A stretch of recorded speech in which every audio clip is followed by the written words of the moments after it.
नमस्कार दोस्तों।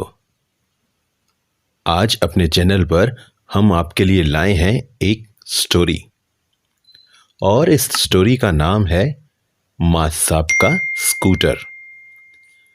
तो साहब, पश्चिमी उत्तर प्रदेश में मास्टर साहब को शॉर्टकट में मां साहब बोला जाता है। तो उन्हीं मां साहब की एक कहानी लेकर हम आपके सामने हाजिर हैं। उम्मीद है आपको पसंद आएगी। तो शुरू करते हैं। प्रवीण जी पेशे से प्राइमरी अध्यापक थे और कस्बे से विद्यालय की दूरी करीबन 7 किलोमीटर थी। एकदम वीराने में था उनका विद्यालय और कस्बे से वहां तक पहुंचने का साधन यदा कदा ही मिलता था। तो अक्सर लिफ्ट मांग के ही काम चलाना पड़ता था और ना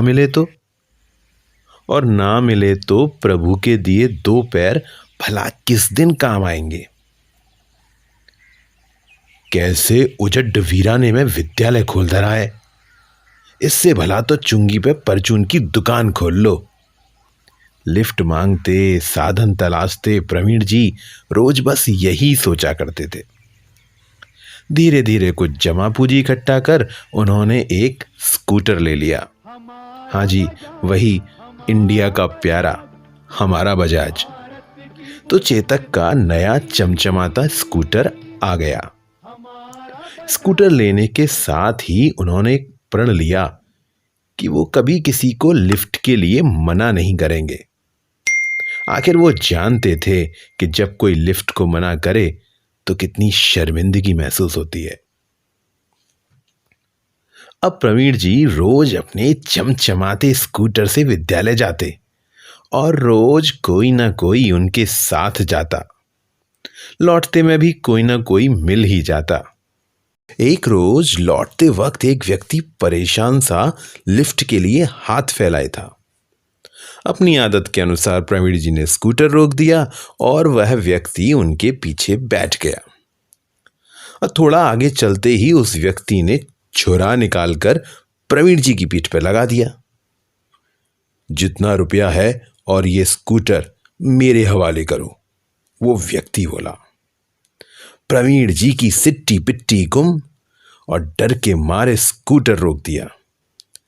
पैसे तो पास में ज्यादा थे नहीं, पर प्राणों से प्यारा और पाई पाई जोड़कर खरीदा स्कूटर तो था।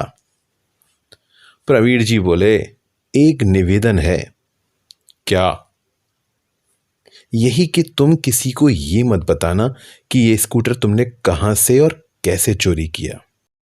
विश्वास मानो, मैं भी रिपोर्ट नहीं लिखाऊंगा। क्यों? वह व्यक्ति हैरानी से बोला। भाई, ये रास्ता बहुत उजड़ है, निरा वीरान, सवारी मिलती नहीं। उस पर ऐसे हादसे सुन आदमी लिफ्ट देना भी छोड़ देगा। प्रवीण जी बड़ी दयनीयता से बोले। व्यक्ति का दिल पसीजा। उसे प्रवीण जी भले मानुष प्रतीत हुए, पर पेट तो साफ पेट होता है।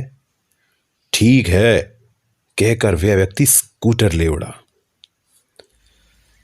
अगले दिन प्रवीण जी सुबह सुबह अखबार उठाने दरवाजे पर आए। दरवाजा खोला तो स्कूटर सामने खड़ा था। प्रवीण जी की तो खुशी का ठिकाना न रहा। दौड़ कर गए, अपने स्कूटर को बच्चे जैसा खिलाने लगे। देखा तो उसमें एक कागज भी लगा था और लिखा था, मां साहब, यह मत समझना कि तुम्हारी बातें सुनकर मेरा हृदय पिघल गया। कल मैं तुमसे स्कूटर लूट उस कस्बे ले गया, सोचा भंगार वाले के पास भेज दूं। जैसे ही पहुंचा तो भंगार वाला कहता है, अरे ये तो मां साहब का स्कूटर है। इससे पहले मैं कुछ कहता, वो आपका स्कूटर पहचान गया। अरे भाई, मां साहब ने मुझे बाजार कुछ काम से भेजा है, ये कहकर मैं बाल बाल बचा, परंतु शायद उस व्यक्ति को मुझ पर शक सा हो गया था। फिर मैं गया एक हलवाई की दुकान पर, जोरदार भूख लगी थी तो कुछ सामान ले लिया।